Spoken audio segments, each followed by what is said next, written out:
Nah teman-teman, ada beberapa metode tanam kakao yang umum digunakan ya teman-teman.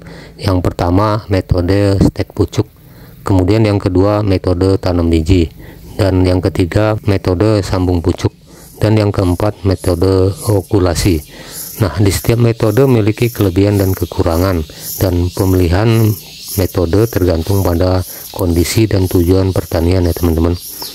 Nah, yang menjadi pilihan kita di sini adalah metode tanam biji ya teman-teman. Pertanyaannya, kenapa harus tanam biji? Nah, berikut beberapa alasan mengapa menanam biji kakao dapat menjadi pilihan. Halo semua, berjumpa lagi di channel Petani Jadi-Jadian, channel yang membahas seputar pertanian dan perkebunan.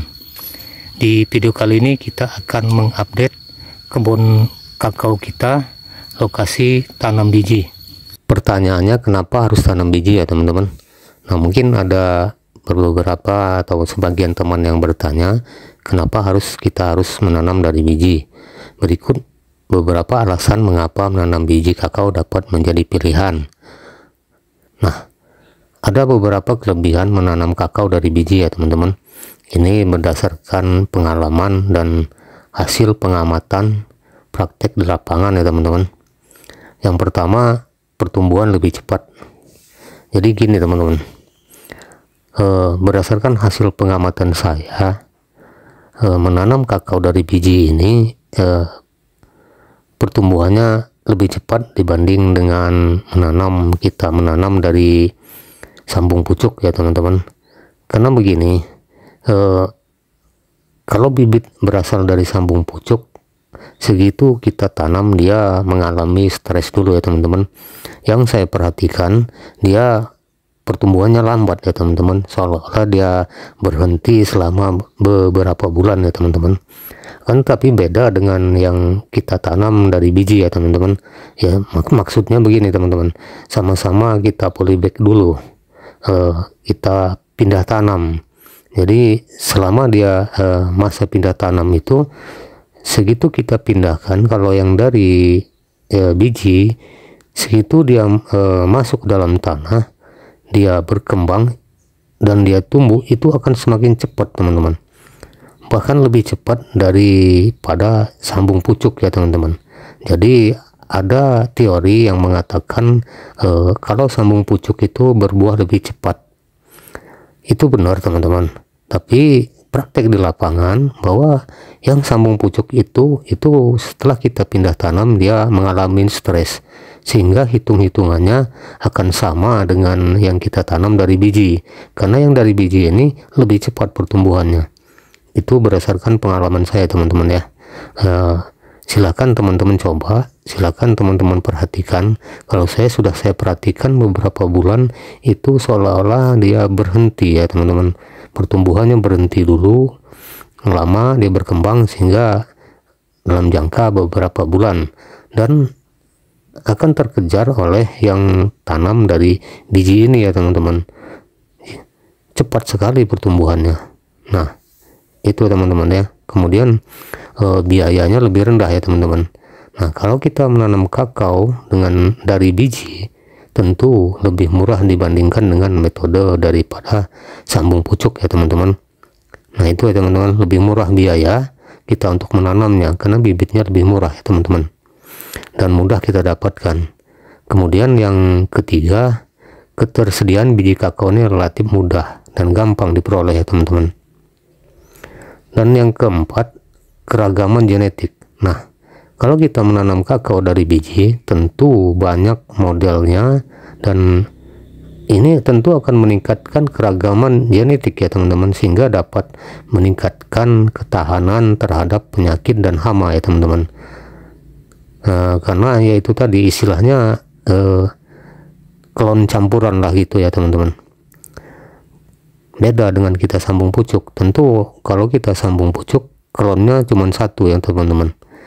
Tergantung dari pucuk mana yang kita ambil, kira-kira begitu ya teman-teman. Dan kemudian yang selanjutnya, perakaran kuat ya teman-teman. Nah, maksudnya begini teman-teman, apabila kita menanam kakao dari biji, tentu perakarannya lebih dalam dan lebih kuat. dibanding dengan kita menanam dari sambung pucuk yang tetap kita sama-sama kita polybag, akan tetapi dia akarnya tidak masuk nembus terlalu dalam teman-teman, sehingga mudah roboh. Itu yang saya amati ya teman-teman, karena di kebun saya juga banyak yang sudah tumbuh dan kemudian dia roboh, terpaksa kita potong. Itu teman-teman ya. Dan selanjutnya, kelebihan selanjutnya, berbuahnya lebih banyak teman-teman. Nah, karena begini teman-teman, dengan perakaran yang kuat tadi, yang dalam tadi, sehingga dia sangat mudah sempurna menyerap nutrisi dari tanah, sehingga memungkinkan dia berbuahnya lebih banyak. Jadi gitu ya teman-teman. Nah, kemudian untuk prosesnya menanam dari biji ini merupakan proses alami ya teman-teman. Nah, karena dia alami, menanam biji dari kakao ini merupakan proses alami yang tidak memerlukan berbagai macam teknologi canggih ya teman-teman ya, teknologi pertanian lah gitu kira-kira. Kalau kita menanam dari biji ini, cukup kita menanam model secara alami. Nah, memang ada perlu diingat teman-teman, dengan menanam dari biji ini kita perlu perawatan yang tepat ya teman-teman, dan juga perlu pemilihan biji yang baik ya teman-teman. Dan apabila itu yang kita lakukan, maka tanaman kakao kita dapat menghasilkan buah yang banyak dan berkualitas. Nah, mungkin itu ya teman-teman yang bisa kita bagikan, itu berdasarkan hasil pengamatan saya di lapangan ya teman-teman, pengamatan di kebun kita sendiri.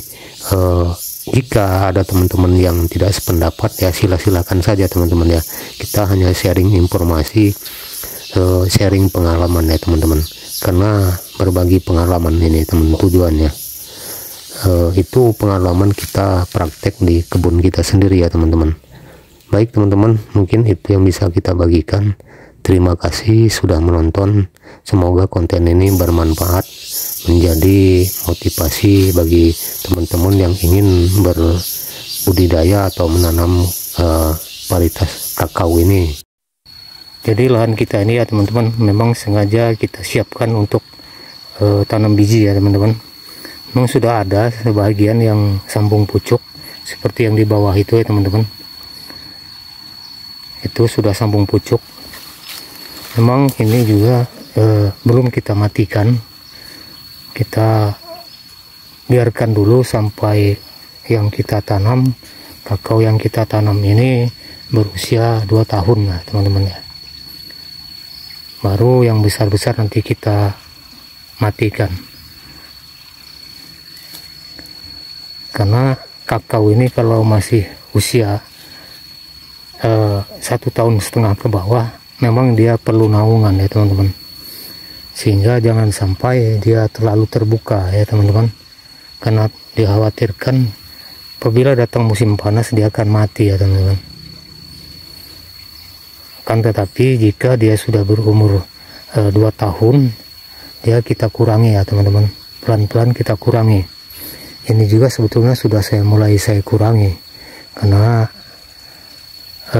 untuk agar supaya sinar matahari bisa menembus ya teman-teman, hingga membantu proses fotosintesis daripada pohon kakao kita.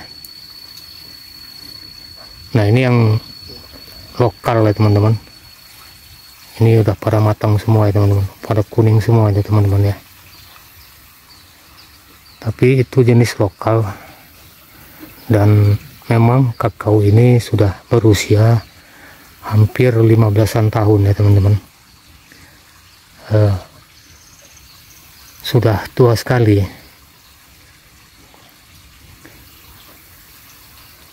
Kalau saya perkirakan ini memang usianya di atas 10 tahun lah. Bisa jadi yaitu 15 tahun pohon setinggi ini. Cuman ini sebetulnya dulu sempat beberapa bulan yang lalu dia ini terkena jangkit penyakit ya teman-teman, hitam-hitam. Ini juga masih sebetulnya sudah kita semprot nih ya teman-teman. Ini buahnya agak lumayan ya teman-teman, Coba kita lihat.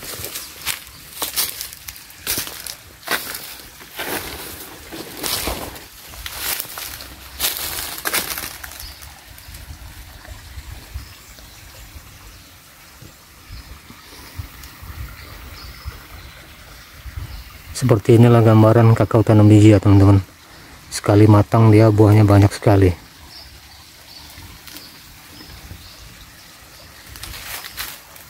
Walaupun ini kakao lokal, tapi buahnya banyak sekali yang matang ya teman-teman. 2 minggu yang lalu sudah pernah kita ambil ini teman-teman. Ini sudah banyak lagi yang matang.